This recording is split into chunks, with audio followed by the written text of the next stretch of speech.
Hello fellow makeup lovers, how are you guys doing today? I am so excited about this video because I'm going to be doing a first impression with the new Adept Cosmetics Ninhydrin Palette. I just think that this is so beautiful. I mean, just stunning. I really love the cool tones. I absolutely love their plain Jane palette. I know I have it around here somewhere yet because I was wearing it earlier today. Here's what it looks like. It has become an absolute favorite since I received it, and I'm just obsessed with this ACI formula. They also have some of their ACIs, these four shadows here, available as singles, and this one, so pretty. I purchased the singles myself just because I love the formula so much, and that's why I'm so excited about this palette today. I was sent this in PR, and I do have an affiliate code with Adept, so if you're ever wanting to purchase anything from them, you can use my code AMYLOVES to save 10% off, I believe. This palette is definitely a little bit more pricey. It is $68, so it's a pretty penny. I'm gonna give you guys my honest opinion. We're gonna go through, do some swatches, and then do an eye look as well, and also do some comparisons to the plain Jane, just because there's a few shades that look kind of similar, so I just want to see how close they are or not. I also wanted to mention that the packaging on this is really beautiful. It actually looks just like the Natasha Nona Lila palette. Let me grab that just so I can show you. So here is Ninhydrin next to the Lila palette. You can see packaging wise they are super similar. They literally feel the exact same. So I think the packaging on this is really nice. I think it just feels very sturdy. Okay, so let's just go ahead and start swatching. The first shade we have here is ACM 31, and it is a matte shade. It actually doesn't feel that soft. I don't have a ton of experience with Adept's matte formula, but it does feel a little bit like slightly sheer and harder pressed than I was expecting, but it's just like a kind of plummy brown. And then we have ACD 18. So this one is not an ACI formula, which I wish that it was. It's just, I think it's their diamond formula. It's a pink to gold shifting shade. And then we have ACI 18, which looks like a really stunning kind of rose gold with a golden shift. I'm definitely gonna have to compare that because it looks similar to one of the shades in the plain Jane palette. Oh man, do you see that, Matt? Oh. Okay, well, we're gonna try it on the eyes and see if it looks any better, but not the best. Not the best swatch. So that looks really beautiful. Just a very stunning rose gold. We have ACI 22, which this shade looks phenomenal. It looks like a multi-chrome. Oh yeah, it goes literally completely from like this orange to green. Like, do you see that right there? See the green shift? So pretty. We have ACM 32, which this one feels a little bit more pigmented. I'm gonna withhold judgment on the mattes until I can get them on my eyes. And then next we have ACI 19, which looks to, oh my goodness. Okay, this has like a green to purple shift, and the purple is so vibrant. You see that right there? Oh, that's so pretty. Okay, oop. Yeah, the mattes just feel kind of sheer, which makes me sad because the shimmers are so special. I kind of wish that it didn't have any mattes and there was two more of the ACI formula, but these two shades look super intense and shifty. Okay, next we have ACI 20, which looks like such a stunning blue-purple shade. The shift and the shine on that, absolutely beautiful. ACI 21, which this one feels less sparkly and it feels more thick, like it feels like more of like a typical metallic. I feel like it looks like a deep indigo base with a royal blue shift, but it's a little bit less intense because the colors, the base and the shift, are more similar. And then we have Ninhydrin, which is what the entire palette was named after. And this looks like a really beautiful kind of, it has a base of gray and gold and then it shifts purple. I feel like I would definitely call that one a multi-chrome. Okay. I mean, that shade is really pretty. It has some very intense sparkles. If you like a smoky eye, I feel like that could be really cool. Oops, I kind of messed that up, but that shade is really pretty. I feel like that would be more of like a subtle kind of wearable pop of color because of the base. Next we have ACI 23, and this one feels the exact same texture as 21, and it looks to be just a very deep purple. I kind of wish that there was a little bit more difference between those two. I know one is a little bit more indigo and one is more true purple, but I feel like they look pretty similar. Then we have ACI 24, which this one is really, really stunning. It has like a berry base with a blue and a green shift running through it. Definitely would call that one a multi-chrome as well. I see like at least 4 different shifts going on. And then we have ACI 25, which looks to be a green with like a browny red base. Very interesting shade.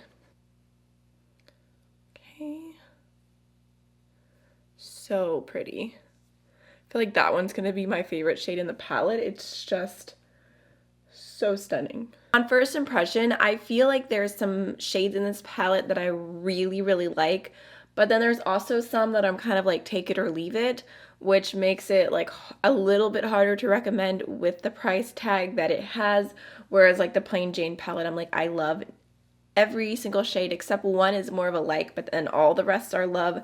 So I don't know. I mean, this is just a first impression. I'm gonna have to test it out and, you know, get to know the palette a little bit better. But really quickly, I just want to do some comparison swatches to the Plain Jane palette because there's a few shades that look kind of similar. So first, I really want to go ahead and compare this shade right here called ACI 3 to the shade right here called ACI 18. Okay, so here is 3 and here is 18. Okay, 18 almost has like a little bit more copper to it. I would say they're pretty similar. They have a similar kind of shift going on, but not the exact same. I also really want to compare ACI 25 to the shade ACI 9. The formula feels different because 9 is a lot more like a cream shadow, like it really moves around in the pan. And then ACI 25 is a little bit more like the other shadows. And then the shift, which one did I do first? 9 has a little bit more of like a pinky shift, and 25 has more of, it's like more muted. So there's 9 and there's 25. So again, not quite the exact same. 9, it's not focusing. 9 is a little bit brighter green. And it has more of a pink shift. 25 has like a little bit more gray mauviness going on. So same idea, but not the same. I'm also gonna go ahead and compare number 4 to the shade Ninhydrin just because they look kind of similar in the pan. Yeah, they're different though. Number 4 is a lot more pink with a gold shift, and number Ninhydrin, not a number, is a lot more purple with that gray base. Sorry, here's Ninhydrin and here's Plain Jane. And then lastly, I think I'm gonna go ahead and do ACI 20, the blue purple, compared to number 6 and number 8, just because those are both blue purple shades, just so we can see how different they are. So there's number 6, there's number 8, and there's number 20. Don't those just look stunning? I'm running out of space. Okay, number 6, number 8, number 20. Definitely different.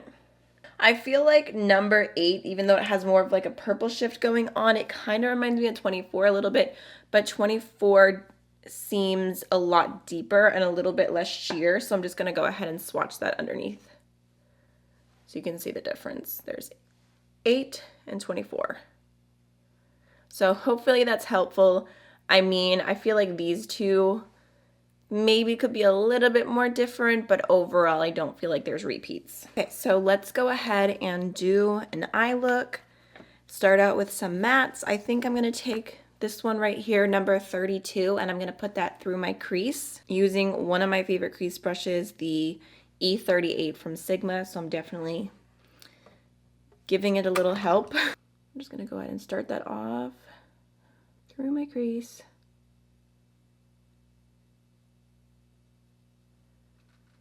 And then lightly start blending it out.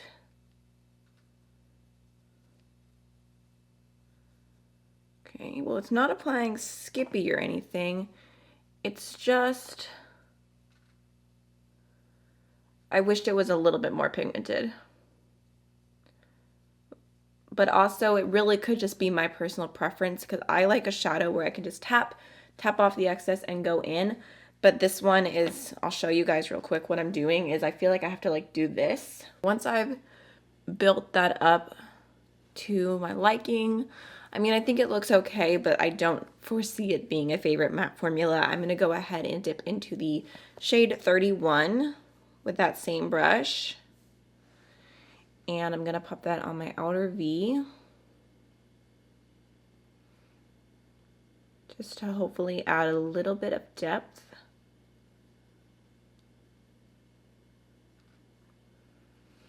Kind of sad. I'm gonna go into a like fluffy pencil brush just to see if I can get a little bit more depth out of this shade.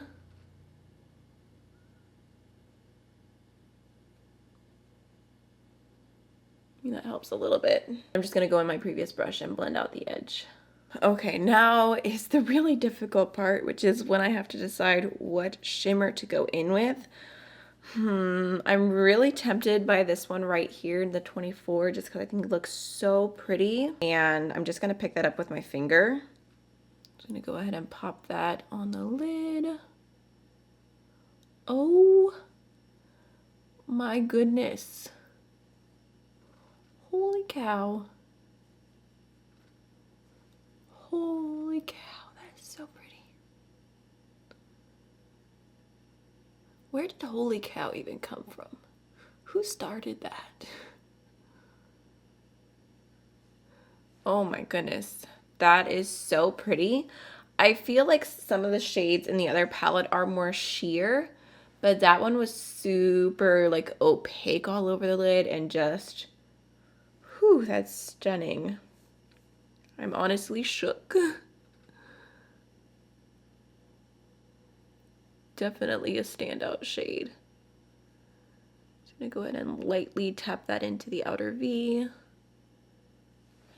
Definitely have a little bit of fallout that I'm getting right now, but I'm sure it'll wipe away.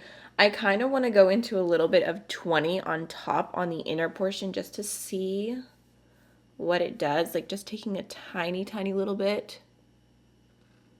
Ooh. Okay. I'm not okay right now. See, this is why I love this formula so much. It's just like, it looks so intense, so sparkly. I wore the Plain Jane palette today and I went on a workout and I was sweating. It was super hot and humid today. Well, actually it could have been hotter, but I mean hot compared to what it's been. And I got back and my entire face was red. All my other makeup's running off and my lid shade from Plain Jane just looked stunning still. Like I love how well they last. Okay, I think I'm gonna go into ACD 18 on my inner corner just to try. And I feel like filling that shadow, I would probably want to use a glitter primer, but I'm gonna not, just to test it out without. Picks up really well with a brush. Just gonna tap off the excess and pop that right here. I mean, it is a really pretty shadow and I feel like it's sticking well. I'm just less impressed by that one because I have so many colors like that already. I think I'm gonna go into a little bit of Ninhydrin next. Just gonna see how that picks up with a brush. That's pretty. I'm gonna take a like pointed pencil brush and I'm gonna go into the shade number ACI 21. I feel like number 21 and 23 I will mostly be using on the lower lash line, just knowing my makeup style. Just gonna go ahead and blend it in. Actually, you know what? Just for demonstration, I'm gonna do 21 on this side, and I'm gonna do 23 on this side. Just because I feel like they look pretty similar. I feel like I have so much shimmer on right now and I'm still thinking I want more, but I feel like that's about all that I really have space for today. I mean, I really love how those two shades on the lid look together, but I'm gonna go ahead and throw on some liner, some mascara, and I'll be right back. So I'm gonna go ahead and finish off with the Alamar Colorete Blush Trio in the shade Fair Light, and I'm gonna use this shade right here, which is called Corazon de Melon, and just gonna use kind of like a fluffy highlighting brush to apply this. And then on top of that, I'm gonna go ahead and go into the Ofra Pillow Talk highlighter. I love this so much. Although I will say that because this is the new one and I had the one that was like in the black, like their packaging before this, I feel like the new Pillow Talk, and I'm calling it the new Pillow Talk because I feel like it's a little bit different. I feel like it's slightly more pink. Like I feel like before, when I used to wear it, I would think like, oh, there's like a tiny, tiny, tiny little bit of pink going on. But with this, I feel like I really see the pink now, which I'm not mad at that. I actually really, really like it. But I just feel like it's slightly different. For lips, I'm pulling out something I have not used in forever. This is the Marc Jacobs, oh, what was this called? It's the Enamored Hydrating Lip Gloss Stick in the shade Sugar Sugar. Okay, so let's go ahead and talk about my thoughts so far on the Ninhydrin palette. I just want to repeat, this is just a first impression, so after I play with it a lot more, I will definitely do a review and give you guys my full thoughts, but as of right now, I feel slightly torn. There are some absolutely beautiful, incredible shadows in here, but it's just harder to recommend when I don't love every single shade and it is a palette that costs over $60. I really wish that the mattes weren't in here just because I don't super love the formula and I love the ACI formula so much. I know I'm being a little bit repetitive, but that's just like my biggest takeaway. And then this one shade, I do want to note that even though I feel like it's not super unique, the formula is nice. I feel like it stuck really well to my inner corner, didn't need a glitter primer. So if you don't have like a million indie shadows like I do, then this could still probably add something to your collection. I feel like overall this palette has a lot more cool tones going on, which I really enjoy. I feel like if you told me right now to choose between this one and the Plain Jane, I feel like the Plain Jane is a little bit better. Like, I feel like I just forgot the phrase. Is it better bang for your buck? That's how I feel about this palette, just because every single shade is so, so beautiful. This one is a little bit less intense than the others, but overall, I just feel like this entire palette is full of special shadows. This one, I feel like I could take or leave a few of them, so that's just how I feel. I really hope this video was helpful for you, and if you want to see more content from me and you're not subscribed yet, don't forget to hit that subscribe button. I do a ton of content all about independently owned makeup brands, just like the video that you watched today. So that's everything. I will see you guys in the next one. Bye.